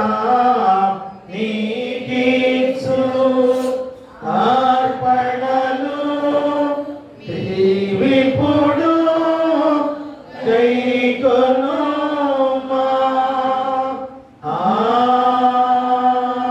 ఆమేన్. ప్రార్థిద్దాము. సకలాస్వాదాలకు కారణభూతుడమైన మా పరలోకపు తండ్రి, మహాపరిశుద్ధుడా, ప్రేమమయుడ, పరమండలమందు ఆశ్రయుడుగా ఉన్న గొప్ప దేవ, మీకే వేలాది స్తుతులు స్తోత్రాలు. అయ్యా, మనకు గొప్ప సమయముగా త్రిత్వం తర్వాతి 4వ ఆదివారము మొదటి ఆరాధన ద్వారా మిమ్మల్ని మహిమపరుచుకొని స్తుతించుకున్న గొప్ప విధానంలో మీ దివ్యమైన జీవవాక్కులు తండ్రి మా హృదయంలో నింపబడిన గొప్ప సమయము. అయ్యా, దైవ రాజ్యపు జీవిత విలువలతో అయ్యా మేమందరం కూడా మా దేహాన్ని విమోచించుకునే శక్తివంతులుగా ఉన్నామని ఈరోజు చక్కటి అంశంతో వాక్యాన్ని గుర్తు చేసి ఉన్నారు. అది ఎలాగనగా అయ్యా, ఈ లోకపు శ్రమను మేము ఎన్నిక చేసుకోకుండా నీతి ప్రవర్తనతో జీవించే గొప్ప జీవితము. అయ్యా, పరలోకము కోరు వారందరూ కూడా పరలోకము తండ్రి యొక్క విలువలను పాటించే వారిగా ఉండాలి అని వాక్యం ద్వారా సెలవించి ఉన్నారు. అయ్యా, కాబట్టి ఈ విధంగా అయ్యా మేమందరం కూడా దైవరాజ్య జీవిత విలువలతో అయ్యా నియమాలతో ఈ రోజు మేమందరం కూడా ఈ దేహాన్ని విమోచించబడ గొప్ప శక్తివంతులమే. అదే రేపు దేవుని రాజ్యంలో అయ్యా మేమందరం శక్తివంతులుగా మహిమను పొందుకునే శక్తివంతులుగా ఉండబోతున్నామన్న గొప్ప వాక్యాన్ని రోజు మాకు తెలియజేస్తున్నారు. అయ్యా వాక్యాన్ని ఫలింపు చేయండి. ఆ వాక్యాన్ని వెలుగుగా చేసుకున్న వెలుగును గృహాల్లో ఆపాదించుకునే బాధ్యత బిడ్డలు దయచేయండి. అయ్యా వచ్చిన వాళ్ళు రాని వాళ్ళు దాపై ఉన్నవారు నడివేస్తున్న వారు యవన ప్రదర్శన వారు చిన్నబిడ్డలు కుష్ఠరోగులు అనాథలు అభాగ్యులు గర్భిణీ స్త్రీలు సుఖం దయచేయండి. బాలింతరాలు తల్లిదండ్రులు క్షేమంగా ఉంచండి. పిల్లలు లేని వారి బిడ్డలు దయచేయండి. వివాహాలు కాని వారికి వివాహాలు చేయండి. గృహాలు లేని వారికి గృహాలు ఇవ్వండి. ఉద్యోగాలు దయచేయండి. ఆర్థికంగా ఇబ్బంది పడుతున్న వారికి ఆర్థికంగా సహాయం చేయండి. అలాగే విధవాళ్ళ పక్కన వ్యాజ్యం చేస్తూ అయ్యా మీ కుటుంబం ద్వారా వారి కుటుంబాలు బలమైన ధనం ముందుకు సాగే బాధ్యత దయచేయండి. మరి ఇక్కడ ఆయన ఎవరైతే అనారోగ్యంతో బాధపడుతూ అయ్యా మోకాళ్ళ నొప్పులు, తలనొప్పులు, కడుపులో గడ్డల క్యాన్సర్ వ్యాధులు, లివర్ జబ్బులు, టీబీ జబ్బులు, కిడ్నీ వ్యాధులు, ఎయిడ్స్ వ్యాధులు, కోవిడ్-19 వ్యాధి, అయ్యా పక్షవాయువుతో జీవించే బిడ్డలు, ఎక్కడైనా తల ఆపరేషన్ జరిగిన వారు, గుండె ఆపరేషన్ జరిగిన వారు, జ్వరంతో బాధపడుతున్న వారు, చర్మ వ్యాధితో బాధపడుతున్న వారు, ఇంకా చేతి గాయాలు, కాలు గాయాలు, వెన్నుపూస గాయాలు, అయ్యా బిడ్డల విషయంలో మా సంఘంలో గానీ హాస్పిటల్ గానీ ఎవరైతే ఉన్నారో అయ్యా ప్రతి ఒక్కరి విషయంలో మేము ప్రార్థన చేస్తున్నాం. యేసు నామములో గద్దించిన ఆయన ఇప్పుడే మీ హస్తాలతో తాకి ముట్టి స్వస్థపరచమని వేడుకలు ప్రార్థన చేస్తున్నాం. ఇక్కడ ఆయన ఈ యొక్క సీజనల్ వ్యాధులు అయ్యా వర్షాకాలంలో తరపులు గాని వేరే వేరే వ్యాధులు గాని వస్తుండగా వాటిని కూడా అరికట్టి మీ హస్తాలతో తాకి ముట్టి స్వస్థపరచమని వేడుకలు ప్రార్థన చేస్తున్నాం. అయ్యా బీపీలు, షుగర్లు, థైరాయిడ్ సమస్య ఉన్న బిడ్డలందరూ కూడా మంచి ఆరోగ్యంతో నడిపించే బాధ్యత బిడ్డలు దయచేయండి. మరి ఇక్కడ ఆయన కష్టమైన పనులు చేసుకునేవారు, కూలి పనులు, సిమెంట్ పనులు, సుమ పనులు, క్వారీ పనులు, కరెంట్ పనులు, పెయింట్ పనులు, రాడ్ పెయింటింగ్ పనులు, వడ్రంగం పనులు, అయ్యా మంచి ఆటల పనులు చేసేవారు, ప్రతి ఒక్కరు కూడా ఇక్కడ వేరే వేరే పనులు చేసుకునేవారు, వారందరూ కూడా కష్టాన్ని దగ్గర ప్రతిభంతో క్షేమకరంగా గృహాలు నడిపించమని వేడుకలు ప్రార్థన చేస్తున్నాం. అలాగే వాహనాలు వెళ్ళే ప్రతి వారిని కూడా బస్ డ్రైవర్లు కానీ, లారీ డ్రైవర్లు కానీ, కారు డ్రైవర్లు కానీ, ఆటో డ్రైవర్లు కానీ, బైక్ డ్రైవర్లు కానీ ప్రతి ఒక్కరిని కూడా క్షేమకరంగా గృహాలు నడిపించమని వేడుకలు ప్రార్థన చేస్తున్నాం. అలాగే వ్యవసాయదారులు అయ్యా తొలకరి వర్షం ద్వారా విత్తనాలు నాటి ఉండగా చక్కగా పండ్ల పండి లాభదాయకంగా వారు ఎక్కడో ముందుకు సాగే బాధ్యత ప్రతి వ్యవసాయదారుడికి దయచేయండి. అయ్యా ప్రతి వ్యాపారస్తులను కూడా చిన్న వ్యాపారస్తులైన పెద్ద వ్యాపారస్తులైనా కానీ వ్యాపారంలో లాభదాయకంగా నడిపించి అయ్యా వారి కుటుంబాన్ని పోషించుకునే బాధ్యత దయచేయండి. అలాగే తండ్రి నాయన నాయకులుగా అయ్యా సేవకులుగా బిడ్డ విషయంలో ప్రార్థిస్తున్నాం. అయ్యా డాక్టర్లు, నర్సులు, ఆశా వర్కర్లు, వాలంటీర్లు, పోలీసు వారు, ఎంఆర్ఓ, విఆర్ఓ, విఆర్ఏలు, పంచాయతీ సెక్రటరీలు, పారిశుద్ధ పనులు చేసేవారు, ఎండిఓ, రాష్ట్రపతులు, ప్రధానమంత్రులు, ముఖ్యమంత్రులు, మంత్రులు, ఎమ్మెల్యేలు, గ్రామ సర్పంచులు, ఎంపీటీసీ, జడ్పీటీసీ వారు, అయ్యా అంగన్వాడీ ఉద్యోగస్తులు, సచివాలయ ఉద్యోగస్తులు అయ్యా ప్రతి వారు బట్టి మేము ప్రార్థన చేస్తున్నాం. వారు చేసే ఆ సేవ, వారు చేసే ఆ యొక్క నాయకత్వాన్ని అయ్యా ప్రతి ఒక్క విషయంలో అయ్యా నీతిగా చేస్తే తిరిగి నాయన మళ్ళా మీ ద్వారా గొప్ప ప్రతిఫలాన్ని వారు పొందుకోబోతున్న గొప్ప విధానం మీ పరిశుద్ధాత్మ శక్తిని అయ్యా వారిపై కుమ్మరించండి. అలాగే తండ్రి నాయన డిఎస్సి ఎగ్జామ్ రాసిన ప్రతి వారికి కూడా అయ్యా టీచర్స్ ఉద్యోగము రప్పించే బాధ్యత దయచేయమని వేడుకలు ప్రార్థన చేస్తున్నాం. మరి ఇక్కడ తండ్రి నాయన బిడ్డలు వేరే వేరే కోర్సుల ద్వారా చదువుకునే బిడ్డలకి అయ్యా ఉద్యోగాలను రప్పించే బాధ్యత దయచేయండి. అలాగే తండ్రి నాయన మరి ఇతర దేశాల్లో బిడ్డలు చదువుతున్న బిడ్డలు కానీ అయ్యా ఉద్యోగాలు చేస్తున్న బిడ్డలు కానీ అయ్యా చదువుకుని మళ్ళా వెళుతున్న బిడ్డల విషయంలో కూడా మీ పరిశుద్ధాత్మ శక్తిని దయచేసి అయ్యా మా బిడ్డలు మా సంఘంలో ఎంతగా అమెరికా ప్రాంతంలో చదువుతున్నారంటే ఉద్యోగాలు చేస్తున్నారంటే ఎంత దీవెనకరము కాబట్టి ఆయన వాటిని దీవించి బలపరచమని వేడుకలు ప్రార్థన చేస్తున్నాం. అలాగే ఉద్యోగస్తులు రాకపోకలు మీరు తోడుగా ఉండండి, ప్రమోషన్తో నడిపించండి. అలాగే ఆయన చదువుకునే బిడ్డలు అయ్యా హాస్టల్లో ఉన్న బిడ్డల విషయంలో మేము ప్రార్థన చేస్తున్నాం. అయ్యా చిన్న బిడ్డలు వాహనాల మీద వెళ్తున్నారు, రాకపోకలో క్షేమంగా నడిపించండి. ఇంకా ఆయన వారి చదువుల్లో జ్ఞానవంతులుగా నడిపించండి. హాస్టల్లో ఉన్న ప్రతి బిడ్డను కూడా దీవించి ఆశించుకుంటూ కూడా నీ దేవతల గట్టిగా ఉంచమని వేడుకలు ప్రార్థన చేస్తున్నాం. అలాగే తండ్రి నాయన అయా వ్యవసాయదారులు నాయన పాడి పశువులు పక్షాలను దీవించండి, పశువుల కాపలను గొర్రె కాపలను దీవించి బలపరచమని వేడుకలు ప్రార్థన చేస్తున్నాం. అలాగే తండ్రి నాయన సమయంలో సమర్పించిన కానుకలు బట్టి కృతజ్ఞత కానుకలు, మొక్కుబడి కానుకలు, దశ భాగాలు, ప్రతిఫలాలు తెచ్చిన వారిని బట్టి, గుప్పిడి బియ్యాన్ని తీసుకొచ్చిన వారిని బట్టి వారి వారి కుటుంబాలను ముప్పదంతులుగా 60 ఫలింపచేయమని వేడుకలు ప్రార్థన చేస్తున్నాం.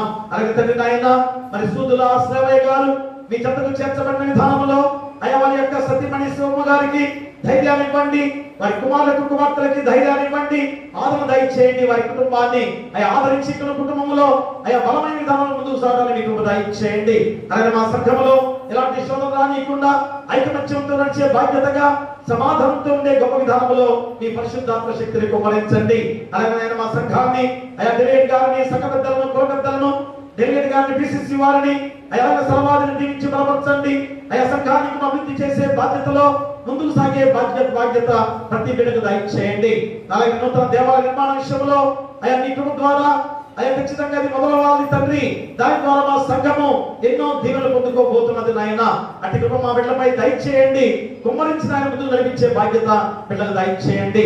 అలాగే తండ్రి నాయన జన్మదిన వేడుకలు జరుపుకున్న వారు కానీ, వెడ్డింగ్ యానివర్సరీ జరుపుకున్న బిడ్డలు కానీ ప్రతి వారిని పేరు పేరు దీవించి బలపరచమని వేడుకలు ప్రార్థన చేస్తూ మా సంఘంలో అత్యధిక ఆశీర్వాదం నిండుగా దయచేసి మా సంఘం చుట్టూ, గ్రామం చుట్టూ కూడా నీ దేవదూతల కంచెగా ఉంచమని నీ కుమారుడు మా ప్రభువైన యేసుక్రీస్తు ద్వారా వేడుకొంచున్నాము తండ్రి.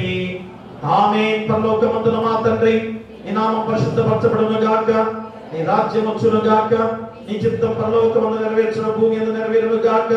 మన దిన ఆహారం నేడు మాకు దయచేయము. అపరాధము చేసిన వారిని క్షమించిన ప్రకారం మా అపరాధములను క్షమించుము. శోధన తెగ దుష్టులను తప్పించుము. రాజ్యమును, శక్తియు, మహిమయు నిరంతరము నీపై ఉన్నవి. ఆమేన్. దయచేసి కూర్చోండి. ప్రియ దేవుని సంగమా, తిరుమిళ్ళారా, ఈ జూలై నెల చాలా ప్రాముఖ్యమైన నెల. ఎందుకని 3వ తారీఖునేమో తోమా గారు మొట్టమొదటిగా కేరళ మలయాళ ప్రాంతానికి వచ్చి మొట్టమొదటి సువార్థికుడుగా, శిష్యుడిగా వచ్చి క్రైస్తవ్యాన్ని బలపరిచిన నాయకుడు. మరి తోమా గారి గురించి 3వ తారీఖున ఏ రీతిగా ఆయన ఇక్కడికి వచ్చి సువార్త అందించిన విధానంలో మరి ఆ గొప్ప పండుగ దేశమంతా కూడా జరుపుకున్న గొప్ప విధానం. అలాగనే మరి జూలై 10వ తారీఖు ఏమిటమ్మా చెప్పగలమన్నా? చాలా మంది చదువుకున్నారు. చెప్పగలరు జూలై 10వ తారీఖు ఏంటి? జూలై 10వ తారీఖున ఫాదర్ హయ్యర్ గారు మనకి మొట్టమొదటి సువార్థికుడిగా, నూతన సంఘ పితామహుడిగా మరి మన గుంటూరు ప్రాంతానికి వచ్చి ఈ ఏఎల్సి సంఘాన్ని ఇంత బలోపేతంగా నిర్మించిన గొప్ప నాయకుడిగా father reverend John Christian Frederick Iyer garu జన్మించిన తారీఖు 10వ తారీఖు. కానీ జన్మదిన వేడుకలు మనం జరుపుకోవాలి. ఎందుకని మా వ్యక్తిని పూజించే విధానం కాదు కనుక మరి సువార్తలు అందించిన రోజును ఘనంగా జరుపుకున్న గొప్ప విధానం. అందుకనే మరి 31వ తారీఖున, అంటే ఈ నెలంతా కూడా గాస్పల్ డే, సువార్త దినమే. కాబట్టి మనకి 31వ తారీఖున ఆ సువార్త దినం గాస్పల్ డేగా జరుపుకోబోతున్నాం. అందరం కూడా సిద్ధంగా ఉండండి. మరి ఎందుకంటే ఎగ్జామ్ కూడా పెడతాం పెద్దవారందరికి కూడా. దయచేసి చిన్నపిల్లలు కూడా అందరికి కూడా, చిన్నపిల్లలు 5వ తరగతి నుంచి అందరూ కూడా ఎగ్జామ్ పెడతాం. దయచేసి గమనించండి. మరి ఆ రోజు మరి ఖచ్చితంగా మరి మీరు లెట్ డేస్ లో ఎగ్జామ్ రాశారు. చాలా లెట్ డేస్ లో ప్రతి ప్రశ్నలు కూడా 40 క్వశ్చన్స్ కి మరి ఆన్సర్స్ రాశారు. అవన్నీ కూడా 31వ తారీఖున 70 క్వశ్చన్స్. కాబట్టి మరి వారికి ఆ రోజు బహుమతి ప్రదానం చేయబోతున్నాం. కాబట్టి అందరూ కూడా గమనించుకొని సిద్ధంగా ఉండవలసిందిగా కోరి ప్రార్థిస్తున్నాం. దీవెనతో సెలవిమ్ము కర్తా, మాకు నీ దీవెనతో సెలవిమ్ము కర్తా. దీవించి దీవులను దయచేసి జీవా పోషణ వార్త భావమున సమకూర్చి దీవెనతో సెలవిమ్ము మాకు నీ దీవెనతో సెలవిమ్ము కర్తా. ప్రభుని నాశించును కాపాడుగాక, ప్రభు నివేద సంధి ప్రకాశింపజేసును కరుణించుగాక, ప్రభు నివేద సంధిగా దింపచేసి నీకు సమాధానము కలుగు చేయునుగాక.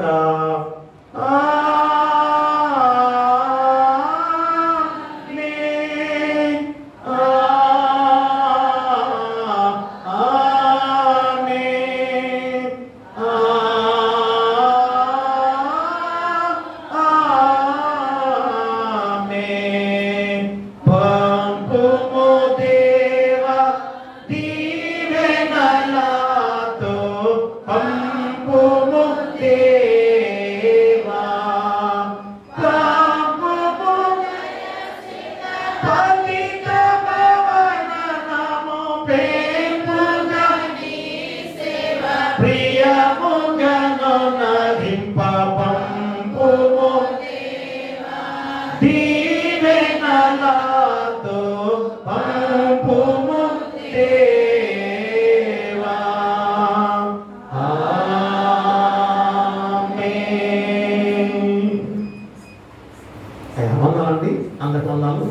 Bless you. Thank you.